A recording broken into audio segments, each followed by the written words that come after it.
நம்முடைய நிகழ்ச்சியில் தற்போது ஒரு பத்திரிகையாளர் மட்டுமல்ல, ஆல் இண்டியா லெவலில் பல்வேறு விவகாரங்களை அறிந்த ஒரு கல்வியாளர், என்னுடைய நண்பரும் கூட, ஐயா சரணபெருமாள். வாங்க சரணபெருமாள் சார். நான் இப்போ அரசியல் சார்ந்து இல்லாத ஒரு கேள்வியை கேட்குறேன்.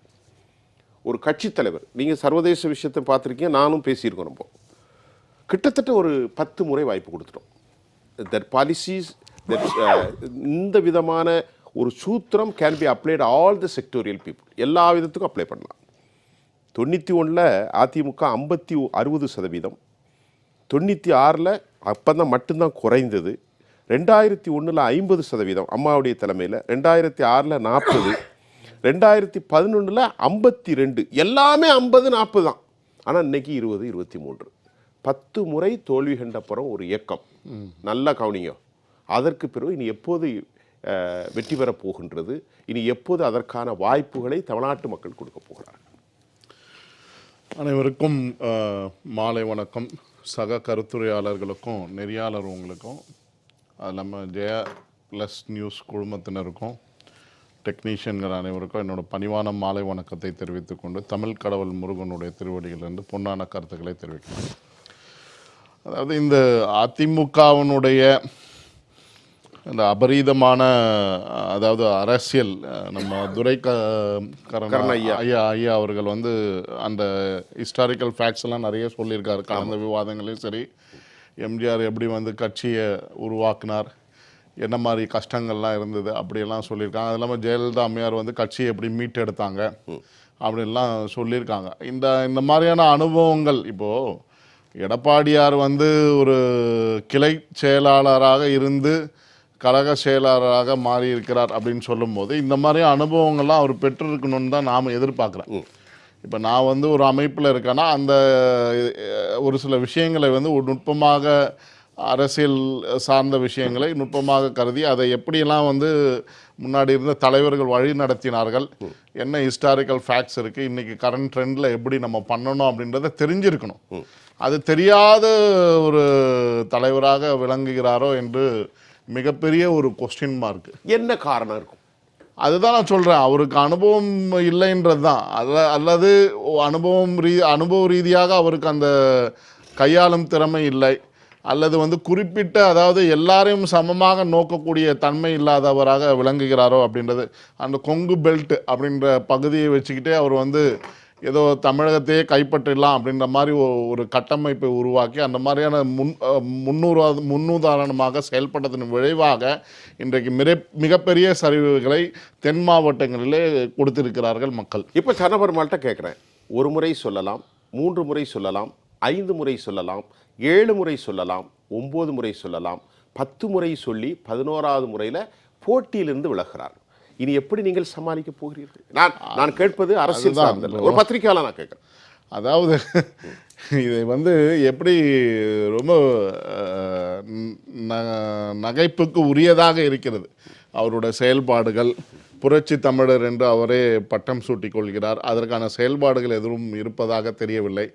அது இல்லாமல் அதிமுகவே இப்போ என்ன பரவலாக பேசிக்கொள்கிறாங்க, ஏதோ திமுகவிடம் அடமானம் வைத்து விட்டாரோ அப்படின்றது சந்தேகம்லாம் வருது. நம்முடைய ஐயா துரைக்கண்ணன் ஐயா அவங்க சொன்னாங்க, இந்த தோல்விக்கு அவர்களுக்குள் என்ன ஒரு கேள்வியும் வருது. இல்லை, அது நான் அதாவது தோல்வி மட்டுமல்ல, அது மட்டுமல்லாமல் அவர்களுடைய செயல்பாடுகள், அதாவது எப்படி வந்து கருணாநிதி இருந்த போதே ஜெயலலிதா அம்மையார் கட்சி மீட்டெடுப்பதற்காகவும் அவர் மீது பல விதமான கொலைவெறி தாக்குதல்கள் சட்டசபையிலும் வெளியிலும் நடந்து அரங்கேறியிருந்தது.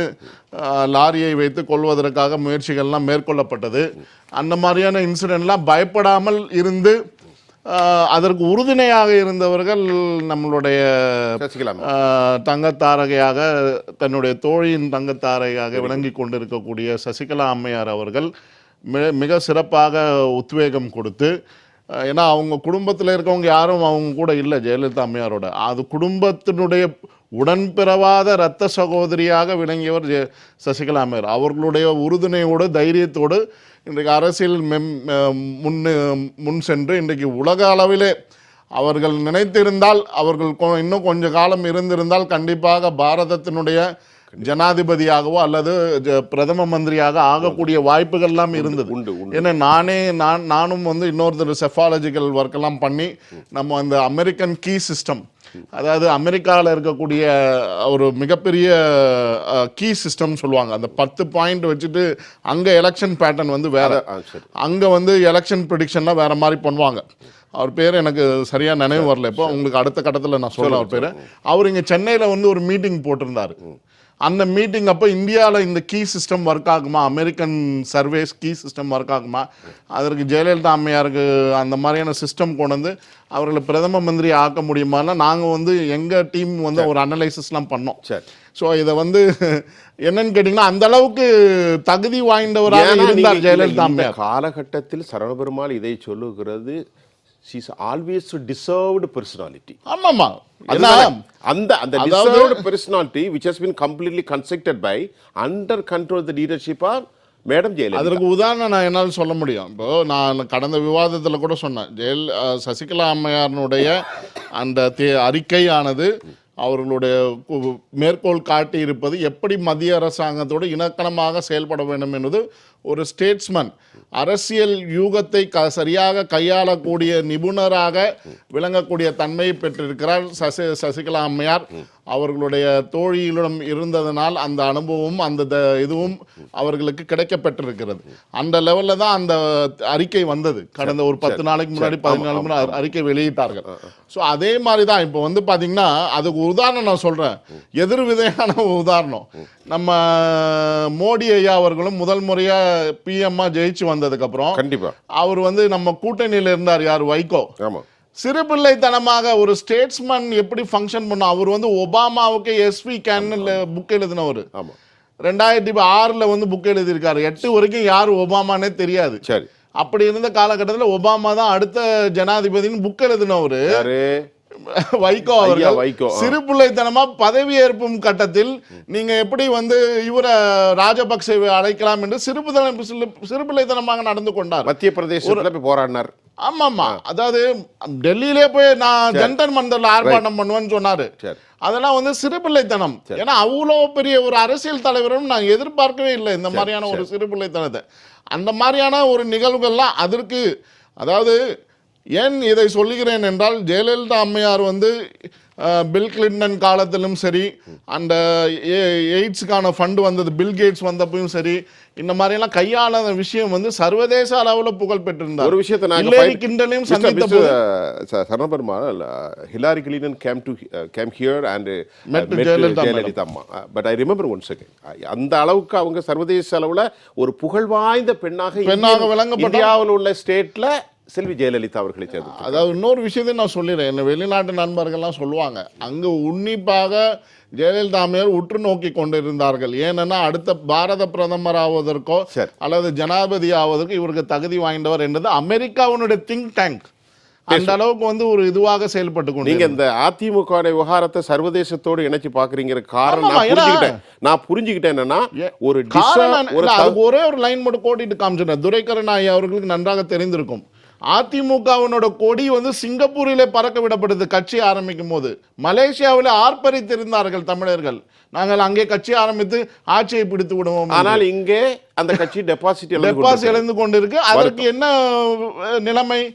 புரட்சி தமிழர் என்று சொல்லக்கூடியவர் அந்த நிலைப்பாட்டை கிளை தலைவராக இருந்தவர், கிளை செயலாளராக இருந்தவர், கட்சியின் பொதுச் செயலாளர்கள் திறம்பட செயல்படவில்லை என்பதை தான் காண்பிக்கிறது. உங்களுடைய கருத்தை பதிவு செய்ய. அதாவது இந்த நிகழ்வு இன்றைய தினம் வந்து பார்த்தீங்கன்னா சங்கடஹர சதுர்த்தி, விநாயக பெருமானுக்கு சிறப்பாக இன்னைக்கு வழிபாடுகள் நடந்து கொண்டு இருக்கும்.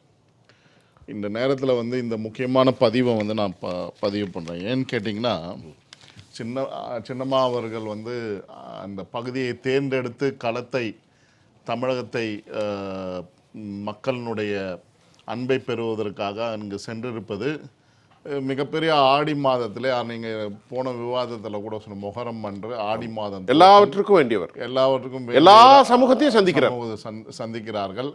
அது இல்லாமல் நான் கேள்விப்பட்டது என்னென்னா, இரவு 1:30 மணி 1 மணி 2 மணிக்கெல்லாம் மக்கள் வந்து விழித்திருந்து எதற்கு விழித்திருப்பார்கள்? நிச்சயமாக. தங்களுடைய இஷ்ட தெய்வத்தை வணங்குவதற்காக, வரவேற்பதற்காக மக்கள் விழித்திருப்பார்கள். ஏன்னா கோயில் திருவிழா அப்போ நம்ம விழித்திருப்போம். அந்த மாதிரியான ஒரு ஆர்ப்பரிப்பு, அந்த மாதிரியான ஒரு நிகழ்வு நடந்தேறி இருக்கிறது. இப்போ இந்த பத்திரிகைகளில் வந்திருக்க 21 வந்து எல்லா ஆங்கில ஊடகங்கள் அதில் பதிவாக இருக்கிறத நான் உங்களுக்கு பதிவு பண்ணுறேன். அந்த காலகட்டத்தில் ஆரம்பித்து, அதாவது 80களில் எப்படி இவங்க சசிகலா அம்மையாரும் புரட்சி தலைவி ஜெயலலிதா அம்மையாரும் சந்தித்தது, அந்த வீடியோ ஷூட்டிங் அப்போ அவங்க ஒருங்கிணைந்தது, அதற்கு பின்பாக நடந்த பிரச்சனைகளில் வந்து ஜெயலலிதா அம்மையாரோடு உறுதுணையாக இருந்தார்கள். தன்னுடைய குடும்பத்துக்குள்ளே இருப்பவரிடம் கருத்து வேறுபாடு ஏற்படுவது ஜெயலலிதா அம்மையார் பின்னாடி தான் இருந்தாங்க. அந்த காலகட்டங்கள்லாம் வந்து ஒரு சிறப்பான விஷயம். இதெல்லாம் வந்து எதற்காக அவர் செய்கிறார்? நான் அந்த பாயிண்ட்டுக்கு தான் நான் வரேன். மக்கள் நலன் கருதி இப்போ நம்ம ராமன் அவர்கள் அருமையாக பாட்டு பாடினார், தாய் இல்லாமல் நான் இல்லை அப்படின்றது, மகாசக்தி அப்படின்றது. ஏன்னா இந்த பொதுவாக வந்து இந்த ஆன்மீகத்தில் இருக்கிறதுனால ஒரு விஷயத்தை நான் பதிவு பண்ணுறேன். அதாவது என்னன்னு கேட்டிங்கன்னா, இந்த பெண்களுக்கான சக்தின்றது அபரீதமானது. அவர்கள் நினைத்தால் உலகத்தில் மிகப்பெரிய பிரம்மாண்டமான மாற்றத்தை உருவாக்க முடியும். அதை வந்து ஜெயலலிதா அம்மையார் நிரூபித்து காண்பித்தார்கள். ஆன்மீகத்திலும் சரி, அரசியலும் சரி. இப்போ ஒருத்தர் பேசினார், ஒரு நடிகர், ஆன்மீக அரசியல்னு சொல்லிட்டு போயிட்டார். ஆனால் அதற்கு முன்னாடியே ஆன்மீக அரசியலை வழி நடத்தியவர்கள் புரட்சி தலைவர் எம்ஜிஆர். அதற்கு பின்பாக அதை பிரம்மாண்டமாக செய்தவர் வந்து ஜெயலலிதா அம்மையார். ஆன்மீக அரசியல் இன்னைக்கு கோயில்கள் வந்து அன்னதானம் எல்லாம் வந்து சிறப்பாக செஞ்சு பெரிய இது வரவேற்பை பெற்றாங்க. இதில் முக்கியமான பாயிண்ட் என்ன, பத்திரிகைகள் என்ன சொல்றாங்க, சசிகலா அம்மையார் வந்து அவர்களை வந்து தமிழக அரசியலிருந்து ஈஸியா வந்து நீங்க write off, she cannot be written off from the Tamil Nadu politics அப்படின்றத தெளிவா அனலைசிஸ் பண்ணி எழுதியிருக்காங்க. சரணபெருமாள்கிட்ட ஒன்று சொல்றேன், அது முடிச்சு 2021 மார்ச் மாதம் மரியாதைக்குரிய சசிகலா அம்மையார் அரசியலை விட்டு தற்காலிகமாக ஒதுங்கி இருக்கிறேன், அந்த நிகழ்ச்சி நடத்தின நான் தான். இல்ல அதுல அதை பற்றியும் அந்த ஆங்கில பத்திரிகை சொல்லுது, இது அழகா சொல்லுது, இது தற்காலிகமாக அவர் ஒதுங்கி இருக்கிறார். அதையும் இப்பொழுது சொல்லுகிறார்கள். யாரு? இது ஆர்பி உதயகுமார் போன்றவர்கள் அல்ல. அதாவது இதுல என்ன விஷயம்னா, இந்த காலகட்டமானது நிறைய விஷயங்களை அவர் கிரகித்து எப்படி வந்து மக்களை வழி நடத்துவது என்று திடமாக யோசித்து இப்ப களத்தில் இறங்கி இருக்கிறார். இது மிகப்பெரிய வெற்றி பயணமாக. அது ஒரு she cannot be written off. ரெண்டாவது விஷயம் என்னன்னு கேட்டீங்கன்னா, இன்னைக்கு உண்மையிலே அந்த பத்திரிகையில சொல்லியிருக்கக்கூடியது வந்து she was like a bullet proof. ஒரு புல்லட் ப்ரூஃப், குண்டு துளைக்காத ஜாக்கெட்டை அணிந்திருந்தார்கள் ஜெயலலிதா அம்மையார். அந்த புல்லட் ப்ரூஃபுக்கே அவங்க புல்லட் ப்ரூஃபா செயல்பட்டாங்க சசிகலா அம்மையார் அப்படின்ற பாயிண்ட் தெளிவாக சொல்லியிருக்காங்க. அந்த மாதிரியான ஒரு பாதுகாப்பு கவச்சமாக விளங்கி இருந்தார் சசிகலா அம்மையார்.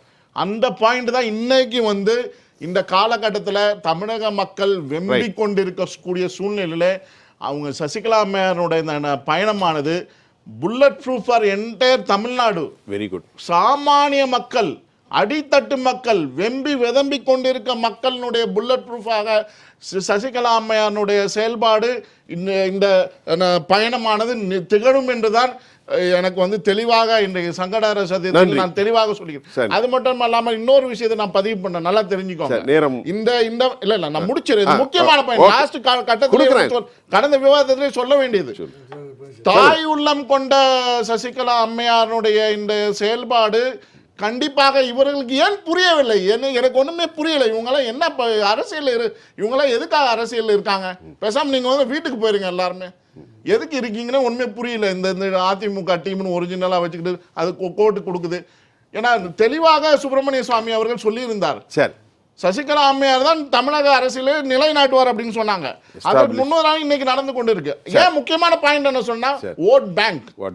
இந்த ஓட் பேங்க் பெண்களுடைய பெருவாரியாக வாக்குகளை பெற்றவர் புரட்சி தலைவி அம்மையார் அவர்கள், ஜெயலலிதா அம்மையார். பெரும்பாலான வாக்குகள். ரொம்ப நன்றி. ஆனா உங்களுடைய மகிழ்ச்சியில நாங்களும் பங்கு. நான் முடிச்சிடறேன். சசிகலா அம்மையார் வந்து இந்த அவர்களை தலைமை ஏற்று இந்த அதிமுக ஒருங்கிணைந்தது என்றால் 70% வாக்குகளை கண்டிப்பாக பெற்று அதிமுக அபரீதமான வெற்றியை பெறும் என்றுதான் நான் இங்க கருத்தை முடிவு கருத்தாக பதிவு ஐயா, செய்கிறேன்.